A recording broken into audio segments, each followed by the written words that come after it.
Hi hello ನಮಸ್ತೆ friends, welcome to my YouTube channel tech world with Pranika. Friends, ನೀವು ನೋಡ್ತಾ ಇದ್ದೀರಾ tech world with Pranika YouTube channel. Friends, ಇವತ್ತಿನ ನೋಡೋದಲ್ಲಿ ವಿದ್ಯಾಶ್ರೀ ವಿದ್ಯಾರ್ಥಿ ವೇತನ 2024-25ನೇ ಸಾಲಿಂದು ಸ್ಕಾಲರ್ಶಿಪ್ ಹಣ ಜಮಾ ಆಗಬೇಕಾಗಿತ್ತಂದರೆ ಕಡ್ಡಾಯವಾಗಿ ಈಗ ಇದನ್ನು ನೀವು ಫುಲ್ಫಿಲ್ ಮಾಡಲೇಬೇಕು. ಸೊ ಹಾಗಾದರೆ ಏನು ಕಂಡೀಷನ್ಸು, ವಿದ್ಯಾಶ್ರೀ 2024-25ನೇ ಸಾಲಿನ ಅಮೌಂಟ್ ಬರಬೇಕಾದ್ರೆ ಏನೇನು ಮಾಡಬೇಕು ಅನ್ನೋ ಸಂಪೂರ್ಣವಾಗಿ ತಿಳಿಸ್ಕೊಡ್ತಾ ಹೋಗ್ತೀನಿ. ನೋಡಿ ಫ್ರೆಂಡ್ಸ್, ಯಾವುದೇ ಕ್ಯಾಟಗರಿ ವಿದ್ಯಾರ್ಥಿಗಳಾಗಿದ್ದರೂ ಕೂಡ ಮೊದಲನೇದಾಗಿ ವಿದ್ಯಾಶ್ರೀ ವಿದ್ಯಾರ್ಥಿ ವೇತನ 24-25ನೇ ಸಾಲಿಂದು ಈಗ ಅರ್ಜಿ ಕೂಡ ಕರೀತಾ ಇದ್ದಾರೆ. ಸೊ ಸೆಕೆಂಡ್ ವೀಕ್ ಅಥವಾ ಥರ್ಡ್ ವೀಕ್ನಲ್ಲಿ ಅರ್ಜಿ ಕೂಡ ಬರುತ್ತೆ. ಅದು ಬರಬೇಕಾಗಿತ್ತಪ್ಪ ಅಂದರೆ ನೀವು ಮೊದಲನೇದಾಗಿ ಸ್ಟೇಟ್ ಸ್ಕಾಲರ್ಶಿಪ್ ಪೋರ್ಟಲ್ನಲ್ಲಿ ರಿಜಿಸ್ಟರ್ ಆಗಿರಬೇಕಾಗತ್ತೆ. ಮೊದಲನೇ ಕಂಡೀಷನ್ಸ್ ಇದು. ಅದರ ಜೊತೆಗೆ ಹೊಸ ಖಾತೆಯನ್ನು ಕೂಡ ಕ್ರಿಯೇಟ್ ಮಾಡಿಕೊಂಡು SSP ಐಡಿನೂ ಕೂಡ ಸಬ್ಮಿಟ್ ಮಾಡಬೇಕಾಗುತ್ತೆ. SSP ಅಪ್ಲಿಕೇಶನ್ ಕೂಡ ಸಬ್ಮಿಟ್ ಮಾಡಬೇಕು. ಅದಕ್ಕಿಂತ ಮುಂಚೆ ಏನಂದರೆ ಹಿಂದುಳಿದ ವರ್ಗ ಕಲ್ಯಾಣ ಇಲಾಖೆ ವತಿ ವಿದ್ಯಾರ್ಥಿಗಳಿಗೆ ವಿದ್ಯಾಶ್ರೀ ವಿದ್ಯಾರ್ಥಿ ವೇತನ ಏನು ಜಾರಿಗೆ ಮಾಡ್ತಾ ಇದ್ದಾರೆ. ಸೊ ವಿದ್ಯಾಶ್ರೀ ವಿದ್ಯಾರ್ಥಿ ವೇತನಕ್ಕೆ ಅರ್ಜಿ ಸಲ್ಲಿಸಬೇಕು ನೀವು ಮುಂಚೆ. ಸೊ ಅದು ಸಲ್ಲಿಸಬೇಕಾಗಿತ್ತಂದರೆ ನೀವು ಹಾಸ್ಟೆಲಿಗೆ ಅರ್ಜಿನೂ ಕೂಡ ಸಲ್ಲಿಸಬೇಕು. ಹಾಸ್ಟೆಲಿಗೆ ಅರ್ಜಿ ಸಲ್ಲಿಸಿ ಹಾಸ್ಟೆಲ್ ಅಲಾಟ್ಮೆಂಟ್ ಆಗಿಲ್ಲ ಅಂದರೆ ಮಾತ್ರ ನಿಮಗೆ ವಿದ್ಯಾಶ್ರೀ ವಿದ್ಯಾರ್ಥಿ ವೇತನ ಅಮೌಂಟು ನಿಮ್ಮ ಅಕೌಂಟಿಗೆ ಜಮಾ ಆಗುತ್ತೆ. 24-25ನೇ ಸಾಲಿನ ಮೆಟ್ರಿಕ್ ನಂತರದ ವಿದ್ಯಾರ್ಥಿ ನಿಲಯಕ್ಕೆ ಅರ್ಜಿನೂ ಕೂಡ ಕರೆದಿದ್ದಾರೆ. ಸೊ ಈ ಅರ್ಜಿನ ಎಲ್ಲ ವಿದ್ಯಾರ್ಥಿ ಕೂಡ ಸಬ್ಮಿಟ್ ಮಾಡೋದು ಕಡ್ಡಾಯ ಮಾಡಿದ್ದಾರೆ. ಈಗ ಇದರಲ್ಲಿ ಸಬ್ಮಿಟ್ ಮಾಡಿ ಹಾಸ್ಟೆಲ್ ಅಲಾಟ್ಮೆಂಟ್ ಆಗಿಲ್ಲ ಅಂದರೆ ಅಂಥ ಒಂದು ವಿದ್ಯಾರ್ಥಿಗೆ ಪ್ರತಿ ತಿಂಗಳು 1,500 ರೂಪಾಯಿ ಅಂತ ಸೇರಿ 10 ತಿಂಗಳಿಗೆ 15,000 ರೂಪಾಯಿ ಅಮೌಂಟು ನಿಮ್ಮ ಅಕೌಂಟಿಗೆ ಜಮಾ ಆಗ್ತಾ ಹೋಗುತ್ತೆ. ಇದು ಒನ್ ಟೈಮ್ ಇರುತ್ತೆ, ಪ್ರತಿ ವರ್ಷವೂ ಕೂಡ ರಿನ್ಯೂವಲ್ ಮಾಡ್ಕೋಬೇಕು. ಮತ್ತು ಅರ್ಜಿ ಸಲ್ಲಿಸಲಿಕ್ಕೆ ಈಗ ನಿಮಗೆ ಇಲ್ಲಿ ಪೋರ್ಟಲ್ ಕೂಡ ಓಪನ್ ಮಾಡಿ ಕೊಟ್ಟಿದ್ದಾರೆ.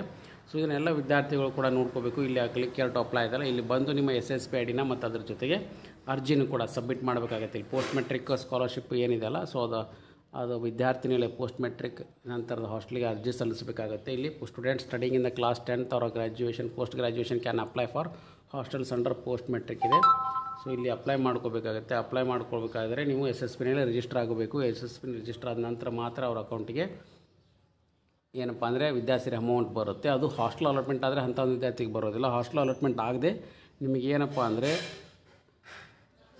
ಅರ್ಜಿನ ಸಲ್ಲಿಸಿ ಮಾಡಿದರೆ ಅಂದರೆ ಅಂಥ ಒಂದು ವಿದ್ಯಾರ್ಥಿಗಳು ಮಾತ್ರ ಇದಕ್ಕೆ ಪಡ್ಕೋಬೋದು. ಇಲ್ಲಿ ಕಡ್ಡಾಯವಾಗಿ ಹಾಸ್ಟೆಲಿಗೆ ರಿಜಿಸ್ಟರ್ ಮಾಡೋದು ಮತ್ತು ಹಾಸ್ಟೆಲಿಗೆ ಅಪ್ಲಿಕೇಶನ್ ಹಾಕೋದನ್ನು ಕಡ್ಡಾಯ ಮಾಡಿದ್ದಾರೆ. ಸೊ ಇಲ್ಲಿ ಹಾಕಿದ ಮೇಲೆ ಮಾತ್ರ ನಿಮಗೆ ಏನಪ್ಪ ಅಂದರೆ ನೆಕ್ಸ್ಟ್ ಇಲ್ಲಿ 24-25ನೇ ಸಾಲಿಂದ ಅಪ್ಲಿಕೇಶನ್ ಕೂಡ ಕರೀತಾರೆ. ಅಲ್ಲಿ ಕೂಡ ನೀವು SSP ಅಪ್ಲಿಕೇಶನಲ್ಲಿ ಡೇ ಸ್ಕಾಲರ್ ಹಾಸ್ಟೆಲರ್ ಅಂತ ಇರುತ್ತೆ.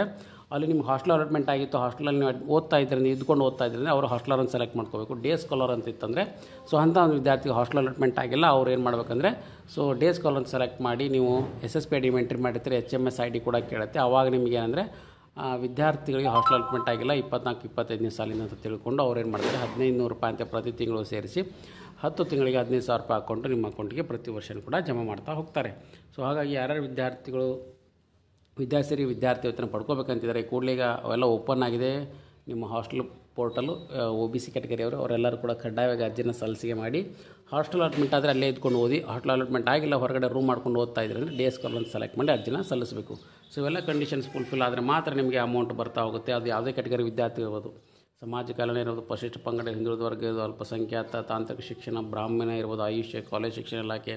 ಸೊ ಯಾವುದೇ ಒಂದು ಕ್ಯಾಟಗರಿಯಲ್ಲಿ ಇದ್ದರೂ ಯಾವುದೇ ಒಂದು ನೀವು ಜಾತಿ ಅಥವಾ ಯಾವುದೇ ಒಂದು ಇದರಲ್ಲಿ ಓದ್ತಾ ಇದ್ದರೂ ಕೂಡ ಅಂಥ ಒಂದು ವಿದ್ಯಾರ್ಥಿಗಳಿಗೆ ಅರ್ಜಿ ಸಲ್ಲಿಸಲಿಕ್ಕೆ ಅವಕಾಶ ಮಾಡಿಕೊಟ್ಟಿದ್ದಾರೆ. ಸೊ ಹಾಸ್ಟೆಲಿಗೆ ಅರ್ಜಿನ ಸಲ್ಲಿಸಿ ಮತ್ತು ಅದರ ಜೊತೆಗೆ ಎಲ್ಲ ವಿದ್ಯಾರ್ಥಿಗಳು ಕೂಡ ಇದರ ಪ್ರಯೋಜನವನ್ನು ಪಡ್ಕೊಳ್ಳಿ ಅಂತ ತಿಳಿಸ್ತಾ ಇದ್ದೀನಿ.